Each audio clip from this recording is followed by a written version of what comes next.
Welcome to another episode of Growth Hacker TV. I'm Bronson Taylor, and today I have Jen Grant with us. Jen, thanks for coming on the show. Hi, thanks for having me. Absolutely. I'm definitely looking forward to this talk because you are the VP of Marketing at Box, a little startup some people might have heard of. But just in case they haven't, tell us, what is Box?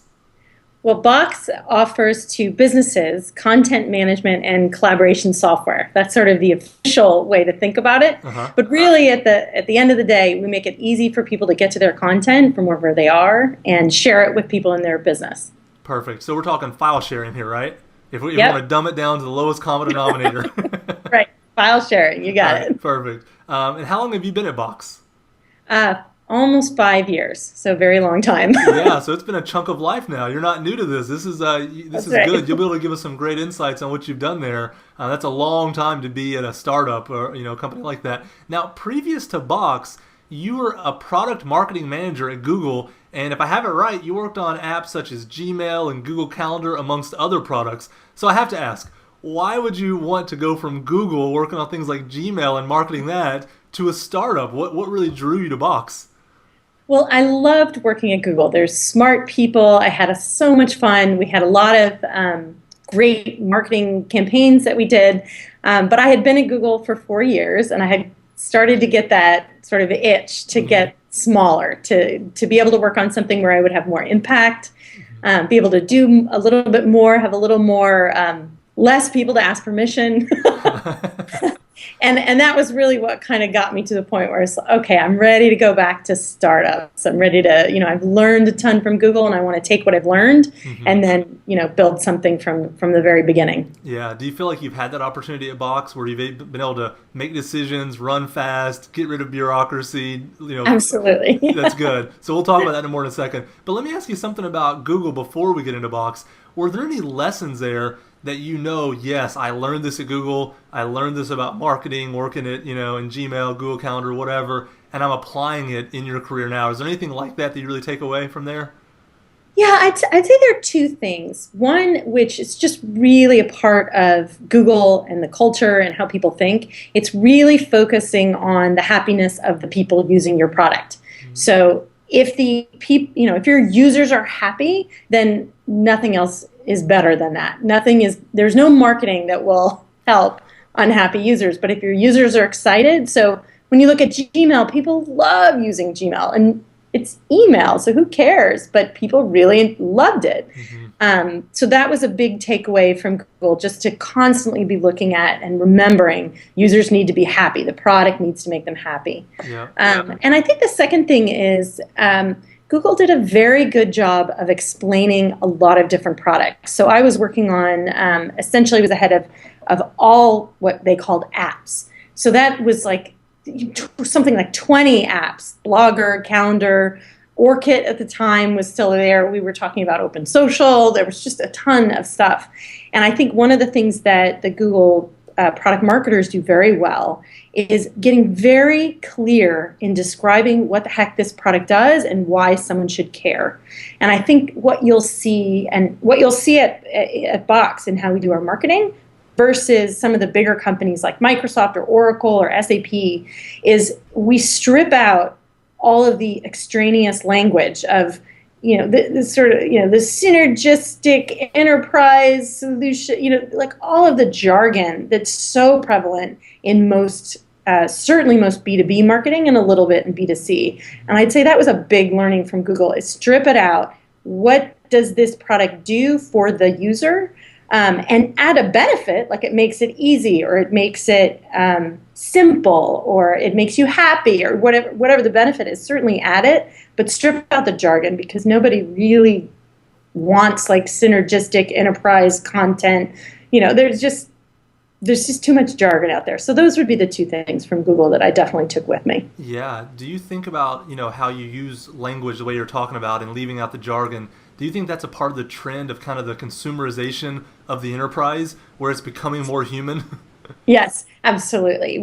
That you're not, a lot of times, or at least in the past, it's B2B. I'm selling to a business, and it's the recognition. No, you're selling to a person who is representing a business and has maybe people that they need to please within the business. But at the end of the day, it's you're selling to a person who might be selling it to their people, but they're all people. And we need to speak just very clear. How does this help me? How does it, help my boss? How does it help my team? As opposed to, well, you need the ECM product that has the blah, blah, blah. It's just, it's not helpful. No, that's great insight. I like that a lot. Now, once you arrived at Box, if I have it right, part of your initial task was actually kind of transitioning the company, which is quite a mantle to put on someone that's the VP of marketing. Usually it's the CEOs who are transitioning the company, but it seems like you actually had a big part in going from a consumer-facing business to a business-facing business. Is that accurate? Was that one of your big goals there when you first arrived? Yeah, absolutely. When I joined, they said, "Oh yeah, we want to sell to businesses," and I said, "Well, that seems like a good idea." And I did a whole I stepped back and said, "Okay, let me do some research into where we are in this. You're a consumer tool and wanting to be a business tool," and it was very clear very quickly that nobody thought of Box as a business tool. The bloggers that wrote about Box would say it's a consumer widget. It's for backup for consumers. It was consumer everything. And then you would look at, I started talking to all our customers. We did and had business customers and asked them, well, why are you using this? And they would talk about how helpful it was to share externally and with their partners and all of these different use cases that to some extent they had discovered by themselves, and we hadn't really helped them explain how it would work for their business, but they had figured it out because they had used it for their personal whatever, and then had said, oh, I can use this for my company. So there was a lot of enthusiasm around all the use cases they had. And then I sort of interviewed everyone internally, and everyone was talking about how, yeah, we want to be, we want to go after Microsoft SharePoint, and we're going to be the next enterprise content solution. And it's like, okay, well, we're not there yet. We need to figure out how do we get there. Yeah, so it was definitely a big task, but that's part of what made it fun. No, it sounds great. And we'll talk about how you got there because that's a great story and there's a lot of, detailed points to learn from there.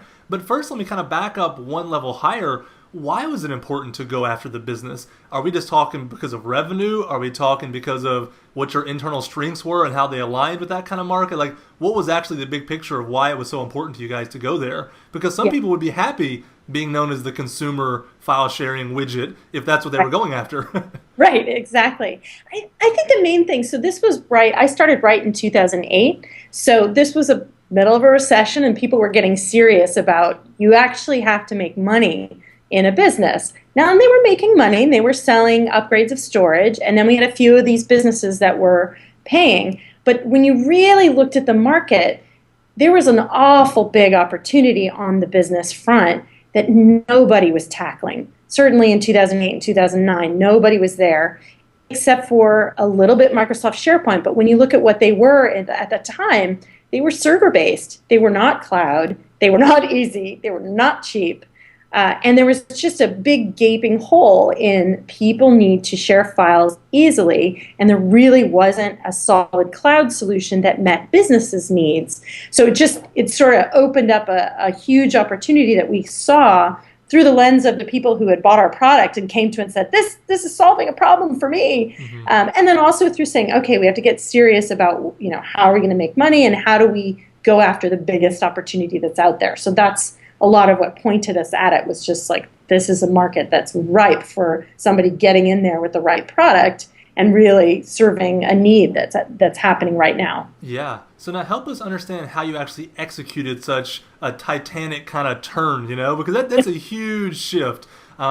Because, like we talked about before we started recording here, you guys used to be Box.net, and then you changed your name just to Box or Box.com. And that's a difficult transition. People will get used to it eventually. But day one, it's hard to not say Box.net, So I can only imagine how difficult it is to go from consumer to business facing. It's that same kind of hurdle that you have to overcome there. And I found where you gave a presentation online and you actually listed out some of the things that were kind of instrumental in changing the direction. One of the first ones was targeted messaging, and that might go back to your original point about what you learned at Gmail, but talk to us about targeting messaging a little bit. Yeah, definitely. A lot of that had to do with the fact that we knew that we wanted to be so much bigger than we were. We knew we wanted to be known as competing with Microsoft SharePoint. So that was our big vision. But you can't go from consumer backup to a competitor with Microsoft SharePoint. So it was sort of a really big road to go after. So what we ended up doing is kind of architecting a messaging solution where on our website and with our sales team, we were still selling what essentially was FTP replacement. So a very simple, we make it easier to share externally. Because when you look at SharePoint, the biggest issues that people had with it were it's hard to use. It has, and later on this became more important, it has no mobile anything. So you can't get to anything from a phone, a tablet, whatever. But the real big at the time, sort of Achilles heel, was you could not share externally. So the whole world had gotten to a place where businesses actually were sharing externally all the time, that it didn't make sense that everything was behind a firewall and you couldn't work with vendors or contractors or partners or customers or whomever. And so that was like, okay, we know we can sell this, but we don't want, from a brand perspective, to be known as FTP replacement software, because that's very limiting. It's sort of small. We wanted to be known as something big. So our sales team and our website and all of the sort of acquisition, like search engine marketing we did, was very focused around clear use case that people were buying in the moment. But all of our outreach to the press, and when we talked to analysts like Forrester and Gartner, we always were telling the bigger picture story, the story about how Microsoft SharePoint was not meeting the needs of businesses, and that we were bringing a very easy to use solution into an environment that needed it, and we were going to make IT happy by having all of the security tools that they need, the admin console, certifications. We have all sorts of certifications now around even HIPAA compliance, and that's part of our strategy was then to get into business and have both of those things. And we told that story to sort of the people that were willing to see the vision. But then we were selling FTP solutions in the meantime to sort of keep the business going. Yeah. And then over time, those things converged. We were able to kind of move upstream. And now we sell enormous deployments. P&G has like 18,000 seats of Box. And clearly they're not using it just for FTP replacement. They're using it as their file system. So it was sort of the messaging different things in different places, and then eventually moving kind of to where we wanted to go, the future vision.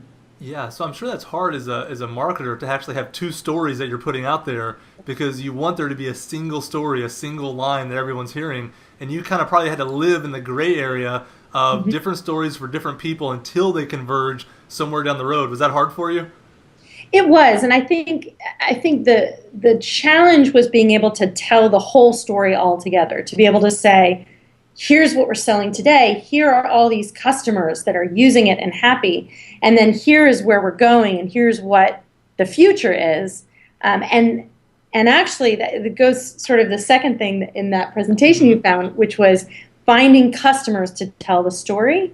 And that's what helped us move kind of along this from the simple solution to the vision, is finding a customer. Obviously we had customers that were sharing with their partners and loved Box, but finding those customers that started to come on board and got what the big vision of Box was, that could then start telling the story of, well, this is what we did with my business. It's everything. It's our file system. It's changed the way we work, which is, got us all excited.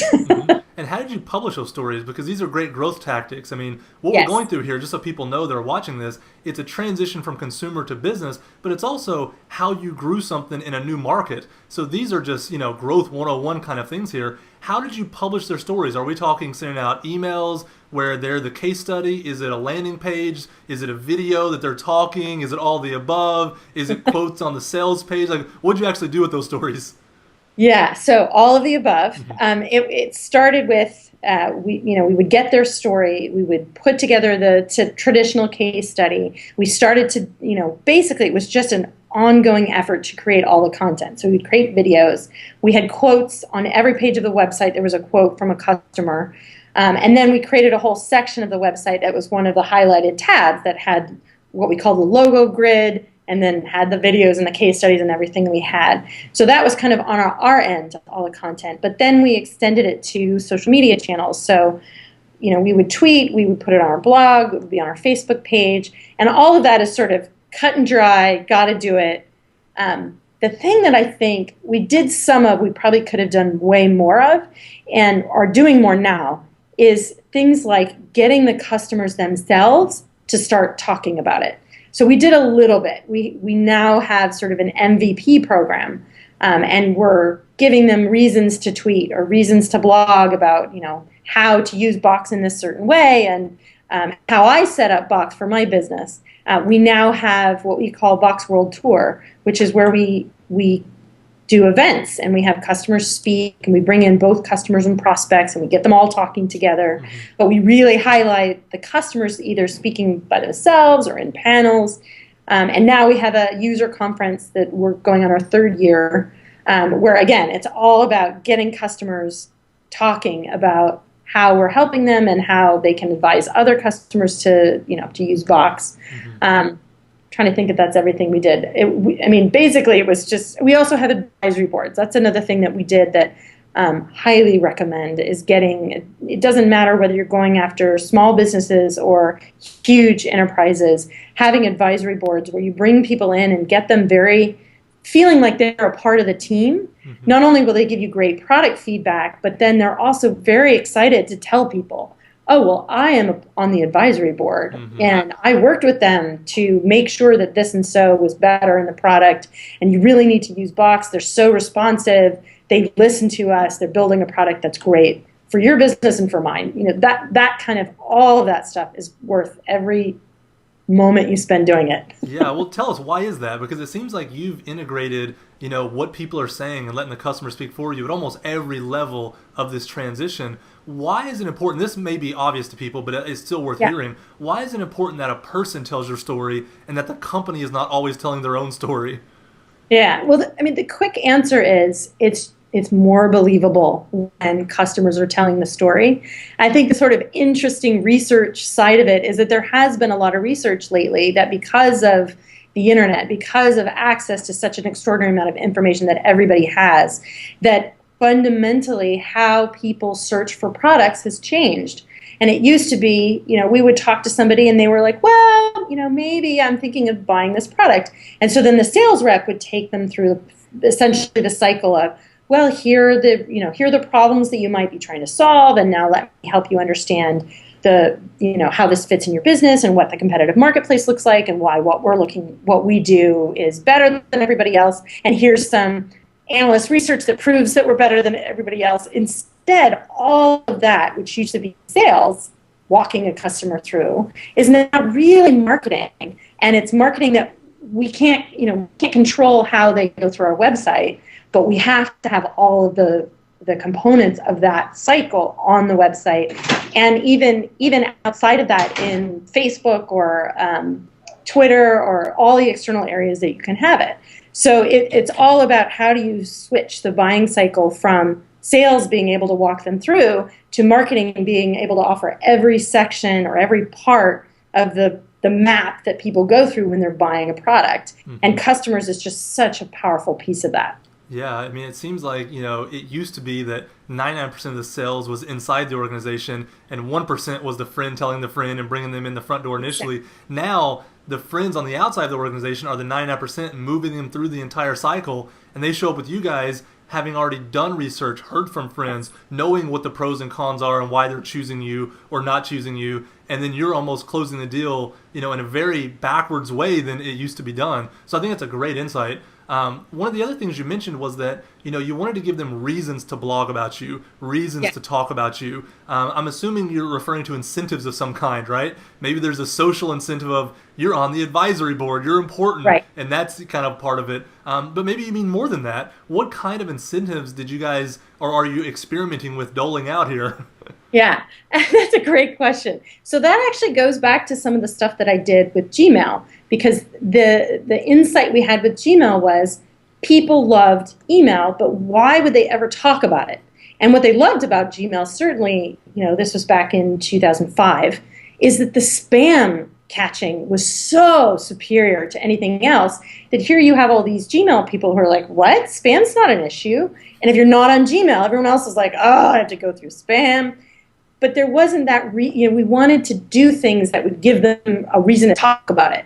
And so we did a bunch of campaigns that were all about sharing videos and being a part of a Google video, even though you're just a Gmail user, all sorts of things like that. And that was sort of the core insight that I took from Gmail and then brought to Box is, okay, we have people who love Box. How do we get them to talk about it? Mm-hmm. And we did have a lot of conversation around, do you use incentives like if you tweet about Box, you get a gig of storage, or we send you a gift card, or things like that. And we ended up more on the, we do give out T-shirts, we do sort of fun swag, stuff like that. But we decided not to, I think we tested a couple times, we decided not to go to the direct, do this for that, because the most important thing about that word of mouth is that it's authentic, is that, they actually do really like the product. They're not just trying to get something or earn something or, but what we wanted to do is, it's like give them a topic of conversation that doesn't make it awkward. Because if you were just, like you and I were hanging out at a bar and I was like, hey, this Box product is awesome. You'd be like, what? Why are you telling me this? So trying to say, hey, here's a new case study on how this company used Box to solve this problem. Okay, well, do you know someone with that problem? That's a reason to talk to them. Mm-hmm. Or, here's a discount that we're offering anybody if you signed up for Box right now, let's say. Oh, tell people about that. Because, hey, I use Box. It's really awesome. They're doing this little discount thing. You guys should sign up for it. So that's kind of what we meant by giving reasons to giving them reasons to talk about Box. No, that's great. And I love hearing that perspective, because I think we don't have enough people on the show talking about it in that kind of language. It's always, quid pro quo. You do this, I do that. You scratch my back, I'll scratch yours. And growth hackers, I think that way by default, instead of the more organically, hey, this is a community, let's make it authentic, let's give them reasons without there being so explicit and direct all the time. But that's a part of growth as well. And I think there's something to learn from both sides of that equation. So that's great. Another thing you talk about in terms of, changing, making it business focused instead of consumer necessarily, was finding trends in the marketplace. I know you talked about some of the marketplace was ready for this earlier. Is that what you're getting at here, that the market was ripe for this kind of product?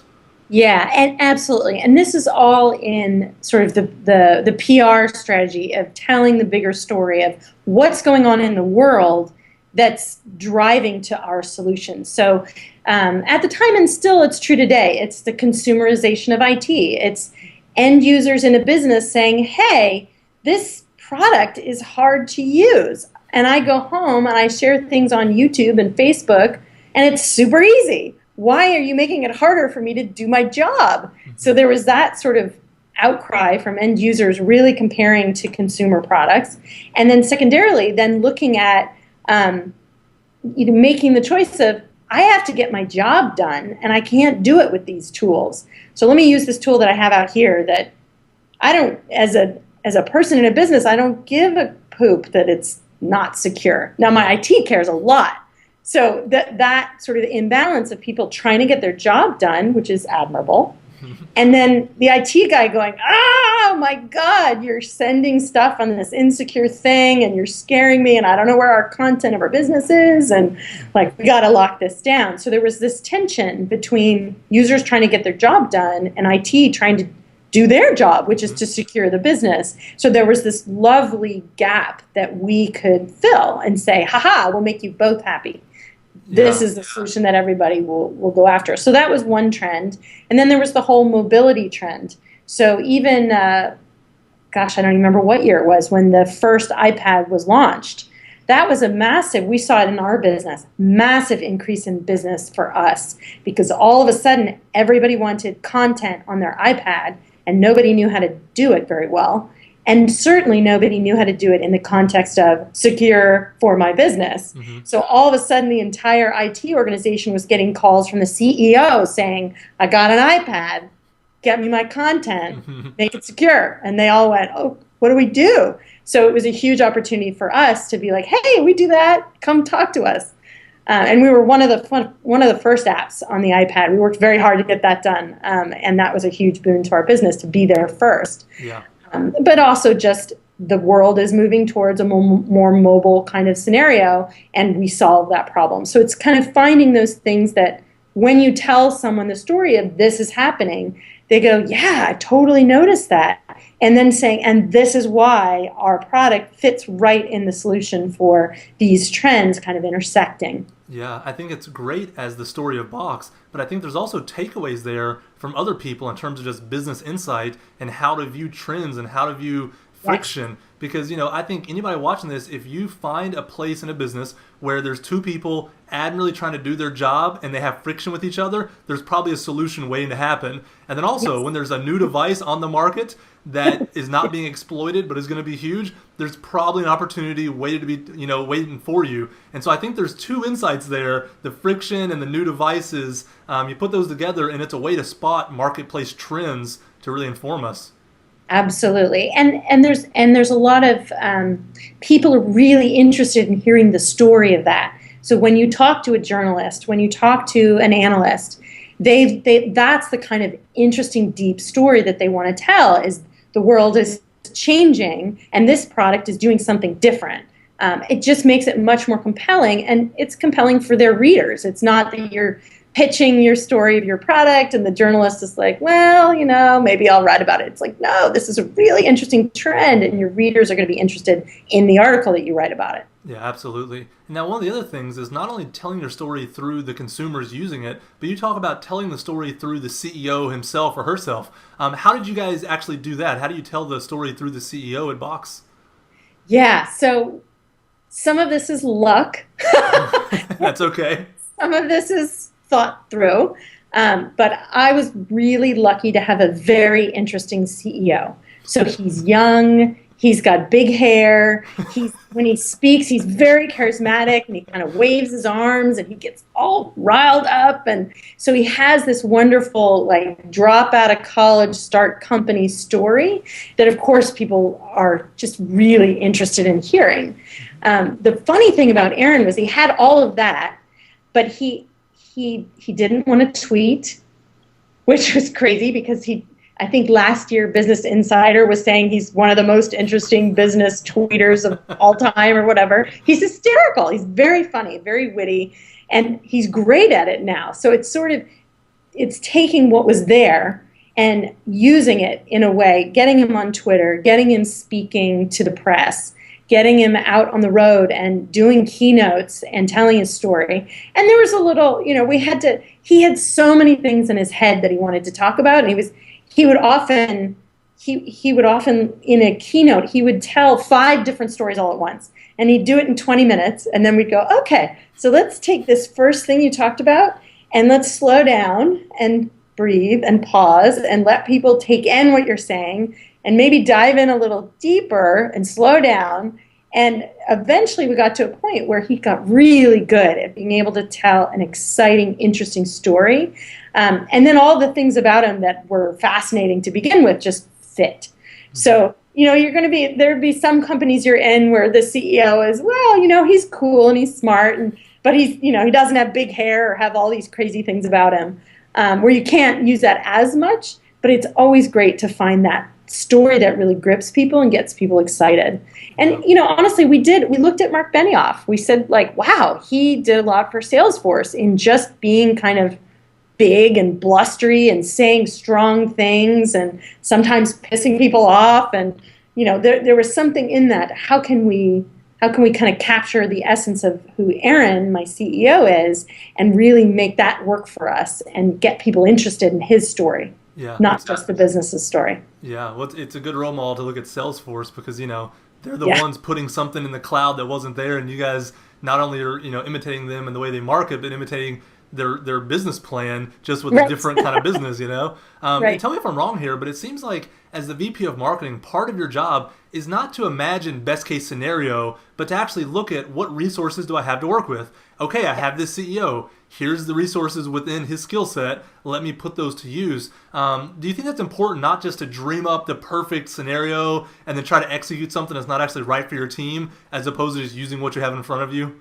That's absolutely right. And I think that's true across everything. So when you look at your CEO and, maybe even the other executives on your team, maybe you have two founders and there's some sort of story between the two of them. We found all sorts of interesting, just personal things that people relate to people. It actually goes back to what we were saying before, is you're not marketing to a business, you're marketing to a person. And so when you tell the story of the people in your business, it humanizes everything about you, and honestly, that's where brand is. It's in the emotion that they feel around, oh, that witty young guy who had that great idea. Like, I love that company. Or, sometimes it's from great experience in the product. I love that product. But you use what you got. If you have these interesting stories, it's really important to kind of craft them into something that is, fascinates people. So does that kind of lead into the next thing of developing a distinct personality? Because it's almost like it goes both ways. You want to market to people in the business that you're marketing to as if they are distinct personalities, but then the company itself, Box, needs to have its own distinct personality to relate to them with. Is that what you mean there? Absolutely. And I think this is really critical. A lot of times I'll see startups doing marketing and everything that they're doing looks like everybody else. So the sentences, the colors, the way their website looks, all just seems very like, oh, okay. And that's where you kind of need to stand on the edge of not offensive, but just a little punchy. So we used to talk about, we want to be sort of sassy and punchy, and we want to say something that's different from what everybody else is saying. And I'd say the biggest thing that we did in developing, that distinct personality is we put a billboard on the 101 in the middle of Silicon Valley that said Box versus SharePoint, sharing should be simple. So we kind of poked at Microsoft a little bit, like we poked the bear. And people's emotional reaction to that is usually quite positive because they see the David and Goliath, the little company taking on the big company. And so there's a certain little, warmness about that kind of activity. And then on the flip side, it actually positioned us on the same space as SharePoint. I used to say to Aaron, I said, look, we wrote the word SharePoint in the same size font as Box. We literally just stepped up and said there's only two people in this market, and it's us and Microsoft, which, this was, I think we did this in 2009, was almost like a crazy thing to just really aggressive thing to say. It's just us. It's all about us. But it was incredibly successful in helping that transition to people seeing us as business because they go, oh, I know what SharePoint is. Well, Box must do that. Yeah. And we say, yes, we do. Exactly. Now, talk to us about the growth then. After this transition, and you're still in the middle of this transition to some degree, I'm sure, figuring it all out. How much has Box grown? And I don't know what you guys can disclose. I don't know what's public and what isn't. But what can you tell us in terms of anything? Revenue, users, files, whatever kind of data is out there. Sure. So, for example, when I started at Box in 2008, I think we maybe had 2 million users. We have 15 million users today. At least that's what we talk about. It's more than that, but that's sort of our latest number on it. And I think at the time we had all sorts of conversations around, well, how many businesses? We launched a new website in 2000. I want to say it was the beginning of 2010, but it might have been 2009. And we were saying, oh, okay, we have 25,000 businesses. This is huge. Well, we have 150,000 businesses today. Wow. So there's just been a huge trajectory that we've kind of rode the wave of growth. And now we're seeing 150% sales growth year over year. So we're seeing this kind of continuing momentum. And of course, the gloriousness about a subscription-based business model is that you end the year and you say, well, we grew the business by this much, and you get to start from there. It's not like, okay, let's go back from zero and start selling some more stuff. So I know at first, often it's, with a subscription model, you feel like, oh, well, from a cash flow perspective, you don't get as much in the early days because they're paying monthly, but longer term, it's absolutely a solid business model because you can stand on top of everything you do and just grow from an already high point. So anyway, so that's been definitely for me, something to watch and to really experience and to say, yeah, this subscription model really rocks. Yeah, I couldn't agree more. There's a reason why Growth Hacker TV is a subscription Yeah, and not a one-time fee, because I've seen the light and I'm not going back. Yeah, exactly. Now, let me ask you this. Do you think that it was an important first step that Box focused on the consumer and then transitioned to business? Or if, you could go back in time, do it all over again, would you just go straight to the business side of things and totally ignore the consumer side? Do you think it actually strategically worked as some kind of Trojan horse maybe, or is it just the way it played out? I think it absolutely was the right thing to do. It's funny because, anyone who is like us and started with a freemium model and they grow over time, they're going to have that conversation almost every year. Because the sale and you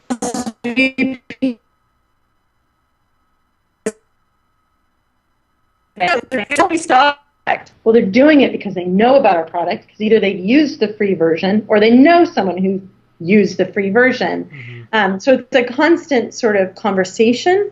But I think looking back, I would not change how they started with the consumer piece. And I think even in the early days, Aaron and Dan, the two founders, or Aaron and Dylan, the two founders, really thought hard about, okay, this freemium model is the way we want to go. And I think it has helped us in building awareness. It certainly helped in people using the product and directly upgrading to our business solution.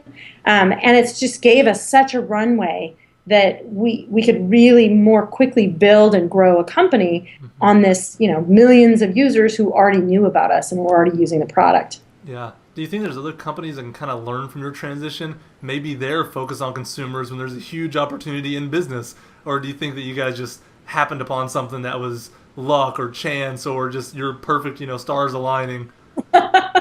We're just so brilliant. That's right. That's what it is, right?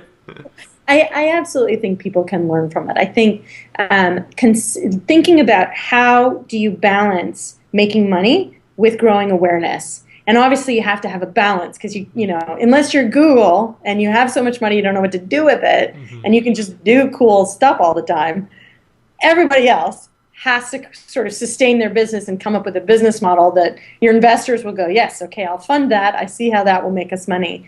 But on the freezer side, it gets you a tremendous amount of awareness, and it should be the right kind of awareness. If your users are having a positive experience with your product, they're going to tell other people. So right there, that's your influencer marketing, that's your word of mouth marketing. All of your customer stories are going to come from there. That there's just a tremendous opportunity to sort of farm the people who love your product and really get them to be your marketers. And so I would recommend that. Probably not every business model, but many business models, I think, work very well with that kind of balance. Yeah, that's good to hear. Now, besides transitioning Box to this business focus, what were some other areas of focus that when you came in, what is it now, 5 years ago, I think you said, 4 years ago, whatever it was, where you said, okay, this is something I want to tackle, this is something we got to work on, this is on my punch list. Tell us some of the other things that you had to focus on, even if they weren't quite as big as the transition we've been talking about. Yeah. So there were probably two things, and one of them I've talked a little bit about, and that's just the customer marketing type stuff. So we did a lot there. I'd say the second thing we focused on, but I don't think we cracked the nut yet, is social media. So we've tried so many things. So social media was a halo to all of our PR. So we would do a press release, we would talk to journalists, we'd announce some sort of product change, and we would put it out on our blog and tweet and Facebook and all those things. And then we tried some things with content marketing through social media. And that worked, but it wasn't at a massive scale. It was, we got people interested, we could continue to talk to them and give them content, and that was good. But it was small. And so now we're still in this, okay, we know how to use it for PR, we know how to use it for getting some new users interested in learning and educating about our product and how to use it. And now we're starting to look at, okay, how can we really use this to not just get us being interesting and getting our brand out there, but to get the people who also are tweeting and blogging and on Facebook to sort of interact with us much more. And the good news is I feel a little better because most marketers will say, I haven't cracked the nut on social media yet. Yeah. So I don't feel like I'm alone, but that's definitely an area where I feel like I really want to get that right, and we're still kind of figuring it out. So maybe a year from now, we'll be able to say we know how to do that one right. Yeah, so absolutely. those are two of the areas. No, that's great. Let me ask you about this too. You mentioned SharePoint a couple times. You're putting yourself in the conversation with them. It's them and it's us, and that's it. That's where you go for enterprise level, file sharing. What have you all learned about trying to grow a product when there's such an entrenched opponent that's already there? They have so much market share because you have to attack it differently. An open market is different than a market that's already been captured, and so the tactics are different. The way of thinking is different. What are some of the takeaways there that you guys have learned? Yeah, so it really depended. This is where we started to say we need to split by size of business. We need to start thinking differently for different sizes. Because when you looked at the very small businesses, like 20 employees and less, it was open field. And there's no way they could use SharePoint. So that was just easy. Use us. Everything else is more expensive. And then in the middle ground, maybe they were looking at SharePoint, but we also had a much more, what we sometimes call the full use of Box versus any sort of extra. What was interesting is I'd say about 2 years ago, we got really serious about big companies. So thinking about how do we talk to CIOs, how do we talk to, P&G being one of the very first large companies that we talked to. Even they actually helped us understand some of this by saying, oh, no, you need this. That's what any business our size would need. And that actually got us to start to think about, okay, we can't have a conversation about, rip out SharePoint and replace it with Box, because they've already spent millions on integrating SharePoint to all their other systems. It's a part of their architecture. And, it's kind of like telling someone their baby is ugly. It's not very effective. So what we started to do is talk about, okay, here are the things that SharePoint doesn't do. Here are issues that you're having in your business. We can actually connect with SharePoint and solve those issues. So the particular ones were, content on your mobile device and then external sharing. So those two we could do. So we built actually a connector from Box to SharePoint in order to sort of work with the incumbent. Now, obviously, long term, we hope that they use Box and they go, oh my God, this thing is so easy. This is the future. As we continue to develop the architecture of our business, we will phase out SharePoint and be able to put Box in there. And that has happened, and we're in conversations where we think that will probably continue to happen. But we I'd say a year and a half ago, start to soften our anti-SharePoint messaging that had done such good things for us when we were a little company. And as we got bigger and started having conversations with these CIOs who had years with SharePoint and Microsoft and it's already there, we had to soften the message a bit and talk about, okay, you actually have a whole thing that you've set up already. We can complement what you've got and solve some of the issues you're seeing, with of course, the strategic underpinning of saying, okay, we can't have this, we can't totally take over your business right now. Yeah, no, I'm so glad you walked us through that. Because sometimes, in business, we just want it to be scorched earth, winner take all. It's us or nothing. Right. We're the best. They don't know what they're doing. Reality is usually not that way. Reality is more nuanced, and it's more balanced, and there's people using things they've grown accustomed to. And sometimes the wisest thing to do in business is to know when to get along and then know when to fight head on and know there's a difference, and there's a time and a place for each tactic, right?